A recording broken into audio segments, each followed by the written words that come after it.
Selamat pagi, Guru. Selamat pagi, anak-anak sekalian. Apa kabar hari ini? Baik.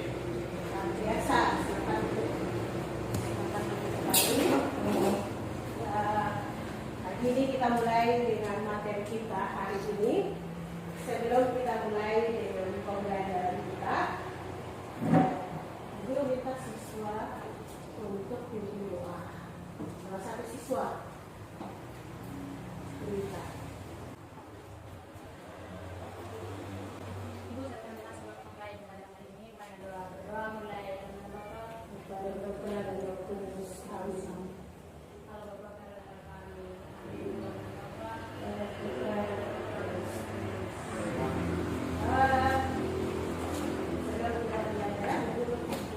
Siswa hari ini ada yang tidak masuk. Siapa yang tidak masuk hari ini? Emang. Manuel. Manuel kenapa tidak masuk? Atau ada yang tahu alasannya? Sakit. Nah. Terus siapa lagi yang tidak masuk? Francisca. Yang lain sudah masuk semua ya? Sebelum kita mulai, mari kita lihat SMK Negeri 2. Yuk, berdiri bersama. Lihat SMK 2. SMK. Bisa. SMK. Hebat. SMK. Luar biasa. SMK. Bisa. SMK. Hebat. SMK. Luar biasa. Oke, silakan dulu.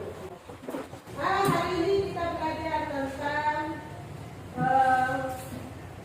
sumber-sumber untuk mengenali Yesus. Sumber-sumber untuk mengenali Yesus, kalau kita lihat ada di layar di depan ini ada gambarnya. Gambar apa ya? Ada di depan ini. Ada lilin, ada Alkitab, kemudian ada rosario, dan sementara sikap seperti apa? Sikap doa. Ini beberapa sumber-sumber untuk mengenal Yesus. Yang hari ini kita bicara tentang topik yang pertama, tentang kitab suci, Perjanjian Lama dan Perjanjian Baru. Kitab suci Perjanjian Lama dan Perjanjian Baru. Di bab yang ketiga ini kita lebih mengenal pribadi Yesus. Kalian masih ingat sebelumnya, materi-materi sebelumnya kedua. Nah, sekarang kalau kita masuk di bab yang ketiga, bab ketiga itu bahwa lebih mengenal pribadi Yesus. Mengenal Yesus itu ada beberapa sumber-sumber. Sumber yang pertama yaitu topik materi subtema kita yang pertama adalah kitab suci Perjanjian Lama dan Perjanjian Baru. Kemudian sumber-sumber untuk mengenal Yesus yang kedua adalah tradisi suci. Itu di topik yang kedua. Topik yang ketiga itu adalah magisterium gereja. Tiga sumber utama yang mengenal Yesus. Lalu kita lihat dalam tujuan pembelajaran kita hari ini bahwa peserta didik memahami kitab suci sebagai sabda Tuhan dan sumber utama untuk mengenal Yesus.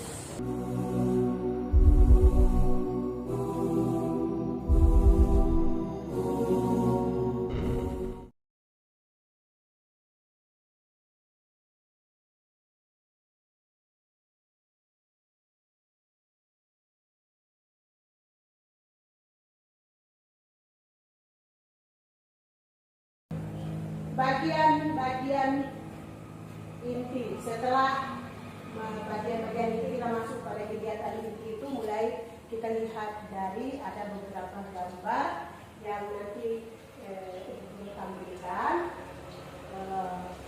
Jadi nanti dalam kerjakan dalam kelompok di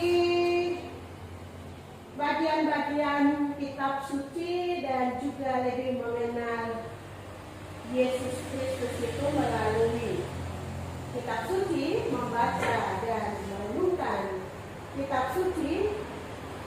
Tapi di sini nanti akan melihat pada beberapa gambar ini yang akan kita perhatikan.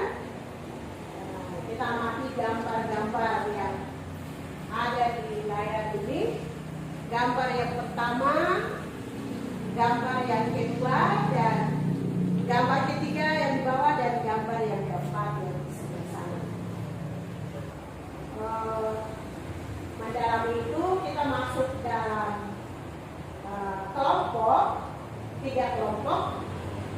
Nanti Ibu bagikan kertas dengan soal yang ada di depan. Nanti kelompok 1 dikerjakan nomor 1, kelompok 2 kerjakan soal nomor 2, dan kelompok 3 mengerjakan soal yang ketiga. Dan yang keempat itu presentasi di depan, lalu mengambil kesimpulan. Jadi kita tadi sudah dalam kelompok, jadi gue akan bagikan dengan masing-masing ini. Ya, kedua kelompok tadi bisa mengambil masing-masing.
Baik, terima kasih waktu yang diberikan kepada kami kelompok 3.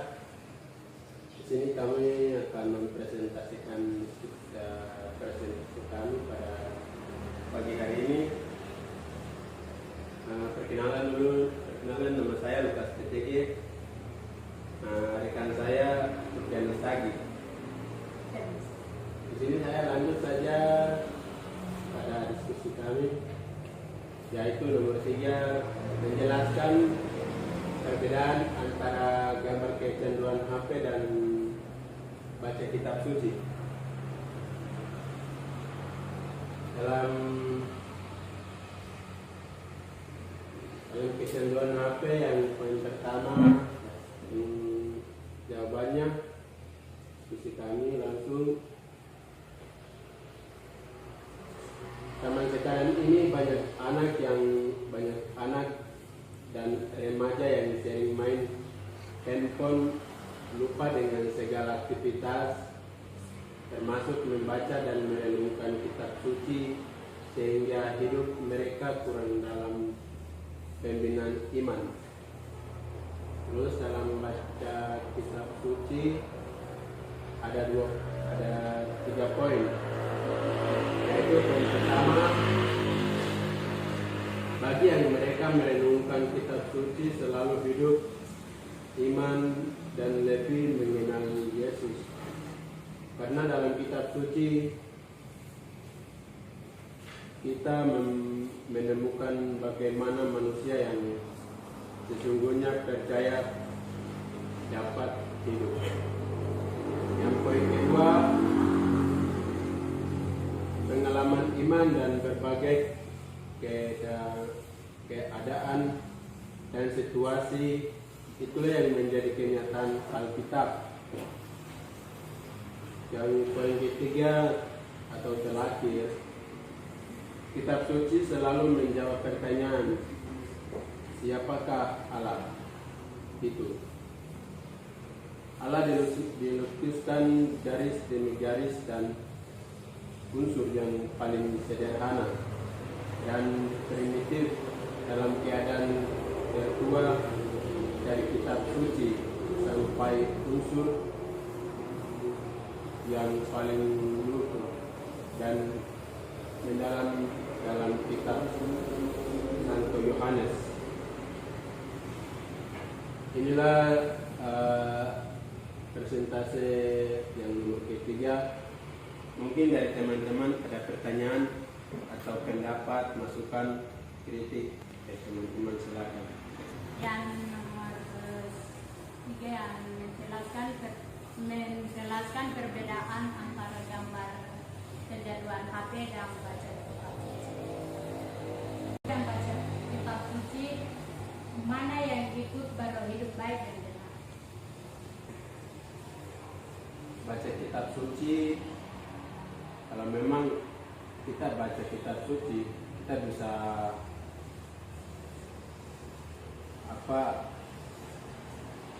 bisa melewati waktu juga bisa, kan kita mengenal Kristus dan mengingat makan juga bisa, namanya juga puasa. Kalau memang dalam kecanduan HP itu kita harus mengatur waktu supaya dalam kecanduan HP bisa pengaruh dalam berbagai pengaruh, yaitu bisa lupa makan, bisa lupa tugas sekolah yang diberikan kepada guru-guru dari sekolah, dan segala aktivitas kita bisa lupa.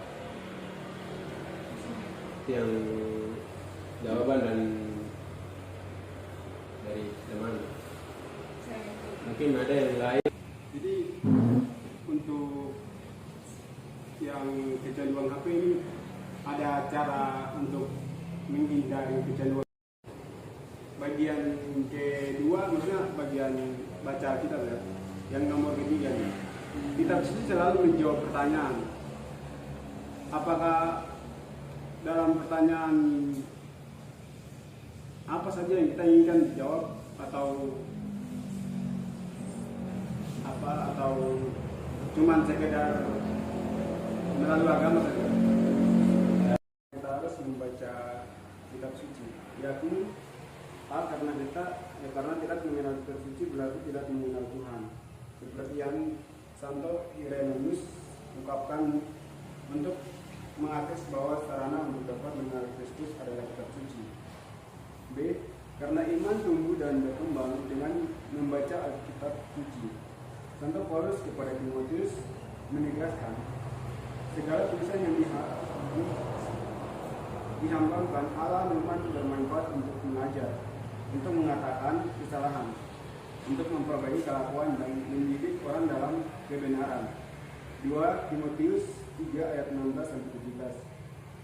C. Karena kitab suci adalah buku gereja, buku iman gereja.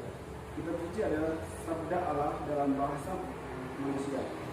Gereja menerimanya sebagai suci dan ilahi, karena di dalamnya mengandung sabda Allah. Oleh karena itu, kitab suci atau Alkitab bersama tradisi merupakan tolok ukur tertinggi dalam iman gereja. D. Karena melalui kitab suci, kita dapat semakin mempersatukan diri dengan saudara-saudara kita dari gereja lain. Demikian masih terus kembalikan.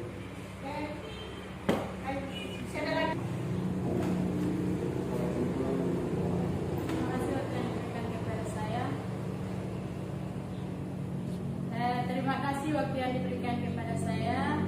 Saya juga mengambil kesimpulan bahwa kitab suci sungguh sangat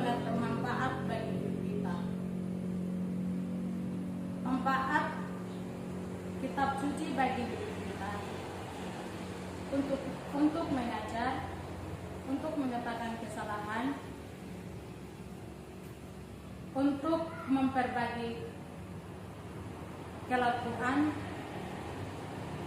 mendidik dalam kebenaran. Kesimpulan saya sekian.